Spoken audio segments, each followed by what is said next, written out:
Good morning, Dr. Gewurz. I have a burning question that's driving me crazy. I can't find it anywhere in any book or on the internet or anything. So I'm going to ask you, my mentor, if you can shed any insight on this conundrum. It's driving me crazy. Okay, so I always thought that if you had a dichotomous categorical variable working as a moderator, all that meant was this, that if a relationship between two continuous variables is significant for one of the levels of the group and not the other, that made it a moderator. So I'll say that again. I always thought that a binary categorical variable, I always take gender, that if the relationship was significant for females but not for males or vice versa, that would make that gender variable a moderator between therapy and depression. So let me show you real quick what I did in SPSS and hence the confusion. Okay, hold on. So here are my variables, right? Gender, and right, 1 is female, 2 is male. Therapy sessions, that's scale. Depression is scale. I made a female dummy, so only the ones will be marked as a female and the males are 0, and vice versa. Male dummies, the females get marked with a 0, the males are a 1. I centered the therapy variable. I created a product variable between the therapy centered times the females only. I did the same thing for the males only. Okay, I got it all set up to go, but the first thing I did was I basically just split the file. Down here I go to split the file, I do it for gender, and then I simply run the regression like this. Analyze regression linear. DV, depression, IV, therapist sessions, or number of therapy sessions. And I know it's going to give me results for the males and results for the females, all going to be separate. So I'm figuring if one is significant and one is not, I don't care about the rest of this stuff right now, then that would make the gender a moderator because it's only true for one of the levels of the group. So let's go down here. And so males and females, let me move this over for you. So it looks like it is true for the females, right? It's significant for the females. Huge R squared, right? 0.198. But for the males, not so much. R squared is 0. And the sig value is crap. So in other words, I know going ahead of time that the relationship between depression and how many times they see a therapist is significant for women, but not for men. All right, now I'm going to go back to the old nitty gritty.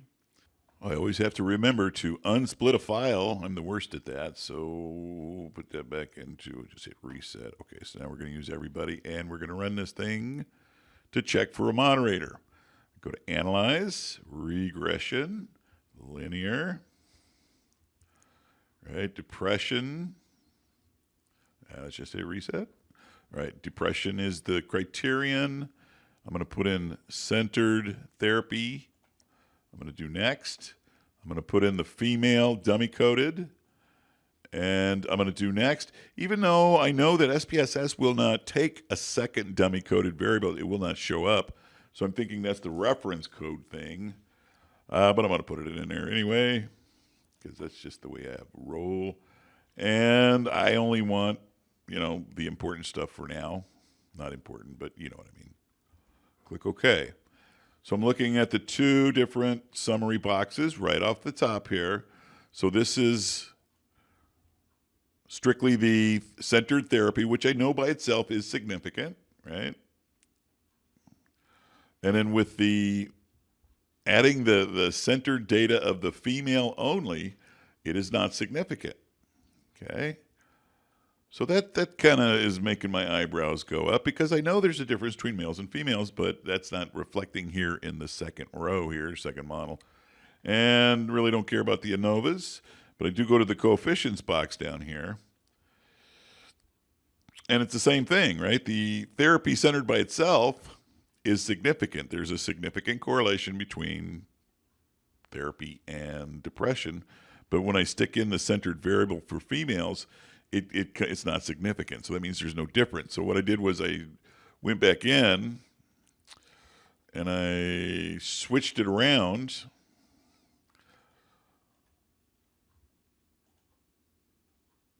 And let me get all this stuff out. Previous. So I leave that there, boom. And then I change it to male dummy. Wait a minute, get out of there, you. Click next. And then I added the male dummy in there. And, I get the same thing. I even get the same numbers. So that's what's confusing me. And I was just hoping that if you had any kind of insight what's going on, I think I know the answer now. Even though there's a significant, if it's significant for one level of a dichotomous variable but not the other, that doesn't necessarily mean that it's a moderator. So that's what I got to look into. And real quick, I'm gonna use this Hayes thing. Pretty handy. So depression, right? I'm on model 1. That's a moderator. Depression DV, therapy sessions is the IV. Female dummy coding. You know what? I can probably stick in the actual gender here for categorical variables because it knows how to do that stuff. And click OK. And up pops the output. So DV, depression, IV number therapy sessions, and possible mediator is gender. And so I always look down here. And so it says a couple of things here, but this is the interaction effect, and it says it's not significant. Got it? So it's not a significant moderator between the two, yet when I get down here to gender, it gives me the same answer that I knew before. So this is women, and it is significant for women, the relationship between therapy sessions and depression for women is significant, but not for men. So I am at a loss. Again, I think I might have answered my own question, but anything that you could help with, I would muchly appreciate. All right, thanks.